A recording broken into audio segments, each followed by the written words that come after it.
a doutora Artur Gunza. Eu própria não me reconhecia nesse currículo, portanto, mas agradeço a simpatia de ter feito esta compilação de tarefas, que as faço com muito gosto. Muito boa tarde a todos e a todas.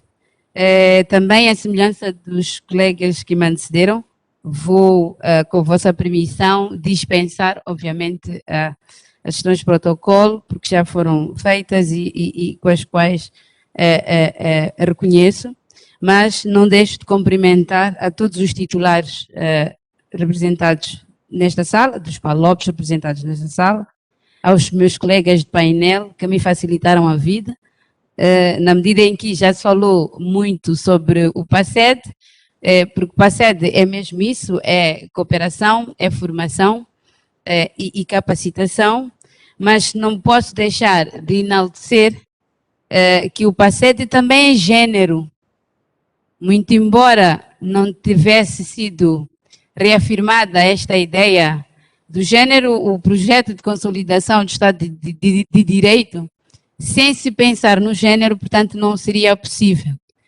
E tenho muito gosto e honra, e por isso agradeço ao meu amigo, o coordenador do PACED, por me ter, com perdão da palavra, enfiado neste painel totalmente machista. O anterior foi pior, é verdade. Quero também reiterar os parabéns ao PACED, mais uma vez, à sua coordenação e, sobretudo, à União Europeia e ao Instituto Camões, mas também aos titulares do sistema da administração da justiça dos nossos países, de PALOP e Timor-Leste, por terem, e ao nosso executivo, por terem abraçado a ideia do PACED. É importante, antes, referir e reconhecer o papel importantíssimo, quando se fala de formação, do Centro de Estudos Judiciários e do Instituto, que agora se chama da Polícia Judiciária de Portugal, e Ciências Policiais, se eu não estiver. Ciências Criminais. Muito obrigada, doutor Farinha. Porque eu não vou também falar do PACED numa primeira hora, porque estão aqui todos os representantes das escolas de formação dos PALOP, mas também os representantes das redes de formação nestes países. O doutor Nuno Coelho, no início, referia-se que foi feita uma missão circular antes da implementação do PACED. E a missão circular visava fazer um diagnóstico da situação em concreto das instituições judiciárias, mas sobretudo e também das instituições de formação. E o cenário que foi encontrado, embora não tenha sido aqui trazido, eu quero aproveitar-me desta oportunidade para trazer, porque, como se disse, o PACED não é o fim, é o começo. E se o PACED é formação, sobretudo formação, eu gostaria de partilhar a experiência de Moçambique, portanto, do Centro de Formação Jurídica e Judiciária, que é uma instituição tutelada pelo Ministério da Justiça, Assuntos Constitucionais e Religiosos de Moçambique. Porque não se pode passar sem se fazer uma, ainda que breve, reflexão sobre aquilo que eu chamo de o papel político institucional das escolas de formação judiciária e também a necessidade de investimento na formação e qualificação dos recursos humanos da justiça. O Centro de Formação Jurídica e Judiciária surge num contexto de mudança no nosso país. Acredito que, à semelhança dos colegas das outras, dos PALOPs, também estivemos no mesmo contexto, foi referido de manhã, surge num contexto de democratização. Em 1990, Moçambique aprovou a Constituição Democrática, cujo um dos cunhos era necessariamente também reforçar a independência do poder judiciário, se me permitirem um termo. Mas havia um objetivo estratégico transversal, que é a componente da formação. Portanto, a formação foi vista como uma variável impulsionadora da transformação do sistema da justiça. Entretanto, É preciso referir, e o PACED mostrou-nos no painel de manhã, no âmbito da harmonização legislativa, é preciso reconhecer a importância da abrangência do PACED nesse sentido, mas as reformas da justiça, ainda que no plano das normas sejam necessárias nos nossos países, elas terão sempre um reduzido impacto se não forem acompanhadas adequada ou por adequados programas de formação dos seus autores, daqueles que vão implementar este quadro legal decorrente ou consequência desta reforma legal. E, portanto, eu sou suspeita para falar, mas a formação, caros colegas e convidados, ela é muito importante e nós temos que dedicar um momento muito especial para trazer aquilo que não foi dito, porque não era o tempo de ser dito, obviamente, e neste painel não podemos perder a oportunidade, que é, obviamente, ver em que contexto é que as estruturas de formação foram encontradas quando o PACED iniciou a ser implementado. E repito, farei isto dando exemplo de uma situação que me é familiar, que é a situação do Centro de Formação Jurídica e Judiciária.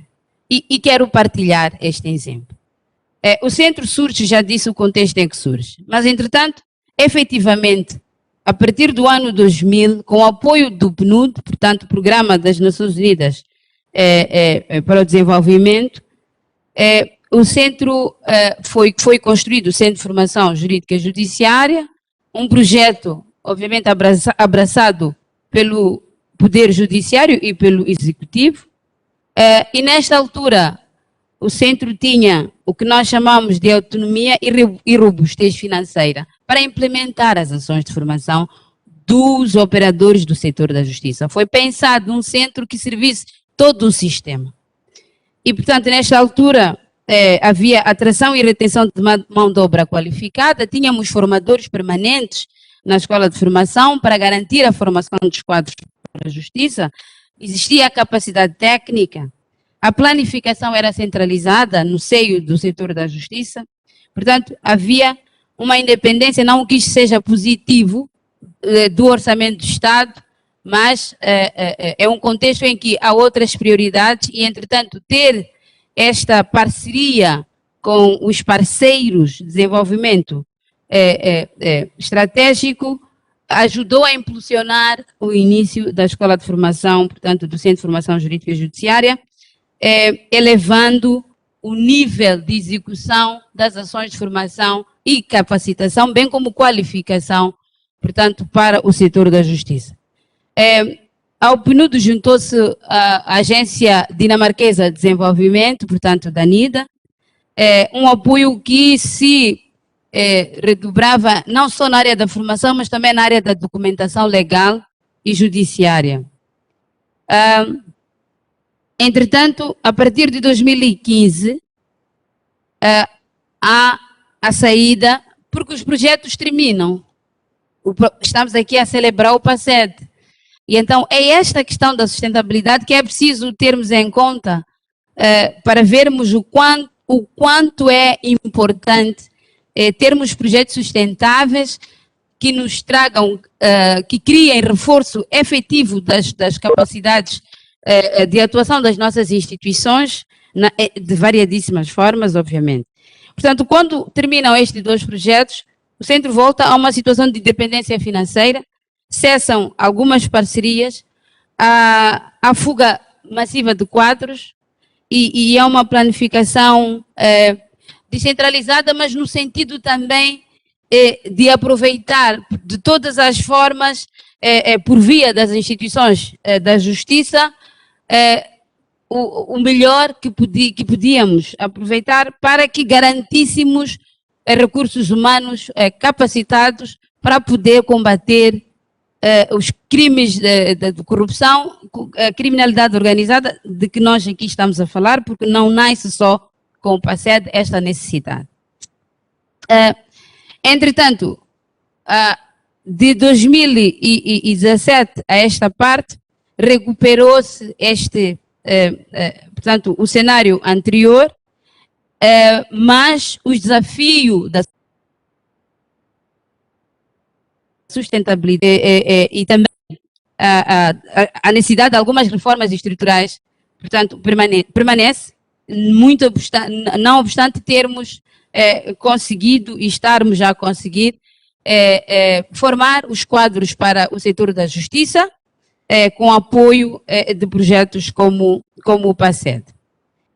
Eu agora passo a fazer uma contextualização do PACED no setor da justiça em Moçambique. E falo na qualidade de ponto focal do projeto PACED no Ministério da Justiça de Moçambique. Dizia que esta missão circular visava estudar, analisar o contexto dos nossos países para que pudesse ter uma melhor abordagem e que os resultados pudessem se refletir nas nossas instituições. O PACED, na verdade, no que tange a Moçambique, encontra um plano, um contexto em que o plano quinquenal do governo, o PQG de Moçambique, o plano do Gabinete Central do Combate à Corrupção, portanto, da Procuradoria-Geral da República, e o plano estratégico do Centro de Formação Jurídica e Judiciária elegeram como componente, uma das componentes destes planos, o combate à corrupção e aos crimes econômico-financeiros. E nessa perspectiva, dizia, o PACED, de facto, ajudou a reforçar ou a fortalecer as capacidades institucionais do setor da justiça em Moçambique. Não vou enumerar, portanto, as ações formativas que tiveram lugar, como disse o coordenador do PACED mais cedo, elas estão na página do PACED, mas a título de exemplo, e o que é muito importante para as nossas escolas, eu iria destacar a formação de formadores, que foi levada a cabo pelo Centro de Estudos Judiciários e pelo Instituto da Polícia Judiciária e Ciências Criminais. No caso de Moçambique, continuamos sem ter formadores permanentes no centro. Temos formadores, sim, que são estes que foram submetidos a estas ações de capacitação a nível do PACED para garantir a multiplicação pelo país da formação e qualificação dos magistrados, da Polícia de Investigação Criminal, mas também dos agentes das unidades financeiras em Moçambique.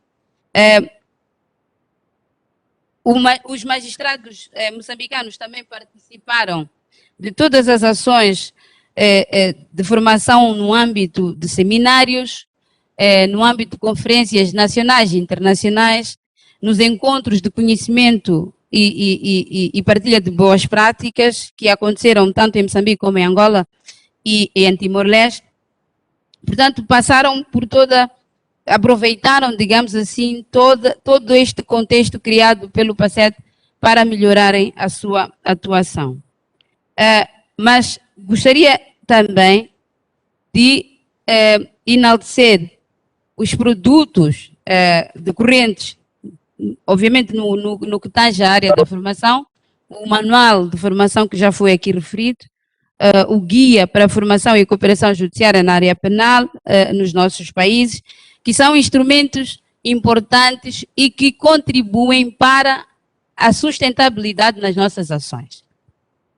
Com estes instrumentos, é possível dar continuidade às formações, tendo em conta os recursos humanos formadores que compõem a chamada Bolsa de Formadores a nível nacional, mas também a nível regional, portanto, que são os formadores dos nossos países. O PACED também teve intervenção no âmbito da formação no que tange a mitigação dos efeitos da pandemia da Covid-19.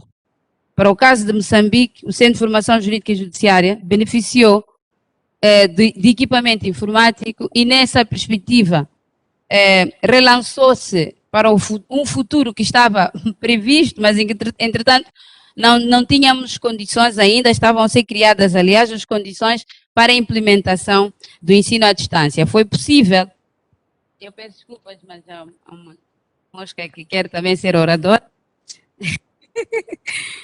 Foi possível através desta parceria, e também é preciso reconhecer a capacidade de adaptabilidade e da flexibilidade que teve o projeto PASSED. Se não me engano, esta componente do apoio a infraestruturas tecnológicas não estava prevista inicialmente, mas, entretanto, com a questão da pandemia da Covid-19, houve esta flexibilidade do projeto e permitiu que continuássemos com as nossas ações de formação, que, entretanto, haviam sido suspensas por conta da Covid-19. E é por isso que eu gostaria, antes que me arranquem a palavra, de terminar, mas reparando e apontando algumas, se me permitem o termo, recomendações, aproveitando a presença dos representantes da União Europeia, porque eu penso que termina uma fase que é o PASSED, que eu chamaria PASSED 1 e depois provavelmente virá o PASSED 2, e com essa esperança não podemos perder a oportunidade de contribuir para o desenho do PASSED 2. E dizia, é sabido, portanto, que não existe nenhuma estrutura de formação que possa subsistir sem uma planificação dos seus recursos e uma organização de meios e instrumentos baseadas num plano sustentável e integrado de parcerias de cooperação. E aqui vai uma contribuição para os nossos países irmãos, que em São Tomé e Príncipe, Cabo Verde, que estão no processo, quero eu acreditar, do estabelecimento de escolas de formação. É importante se repensar num redesenho de uma estratégia de formação judiciária adequada às necessidades específicas dos nossos países. E aqui digo, diferente da lógica do modelo único aplicado pelo PASSED. Não sou eu quem o diz, mas as análises que foram feitas de manhã por via da conferência de abertura, feita, aliás, pelo professor Carlos Feijó, isso, temos identidade linguística, mas temos especificidades muito próprias. E, portanto, os projetos têm de levar isto em consideração no momento do desenho dos modelos, sejam eles a nível da formação ou numa outra abordagem necessária. Costuma-se dizer que somos diferentes, mas somos iguais. É preciso também apostar numa reestruturação do modelo de formação pré-existente no que tange aos países que têm escolas e o apoio no estabelecimento e implementação do modelo pedagógico específico, não só para os países que têm escola, mas para estes que ainda estão no processo do estabelecimento, mas sempre numa base de cooperação e articulação com os próprios países.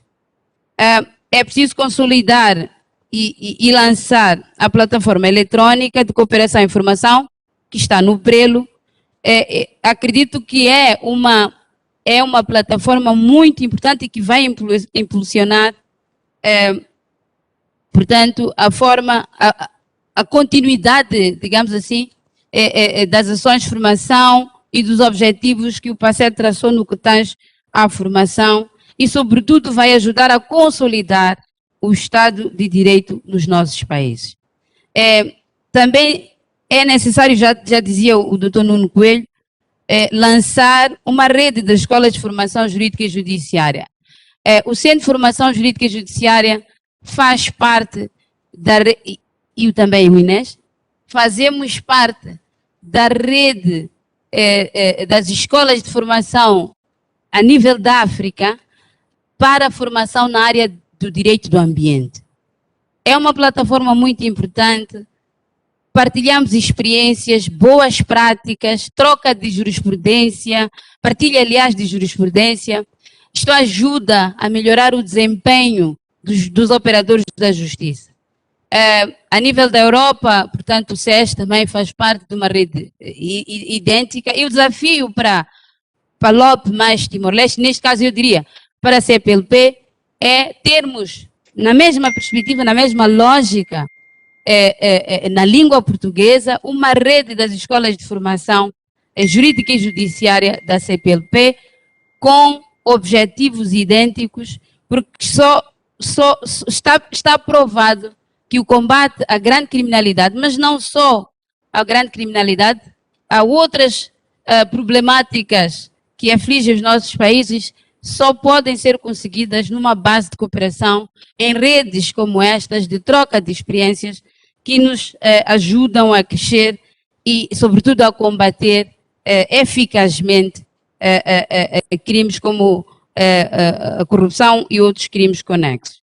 Por fim, é importante também concluir e partilhar, eu penso que já está pronto, mas é importante concluir e partilhar os manuais de formação em coordenação com as escolas ou as redes de formação dos Palopes Mais Timor, repetindo que estas são ferramentas importantes para a formação contínua e para o contínuo estabelecimento e consolidação do Estado de Direito nos nossos países.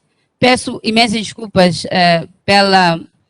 por ter extravasado os 5, 15 minutos, mas não queria deixar de terminar agradecendo pela hospitalidade e pela excelente conferência que o Ministério da Justiça de Angola, aproveitando a entrada de Sua Excelência o Ministro da Justiça, está a oferecer aos nossos países. Muitíssimo obrigada pela atenção dispensada.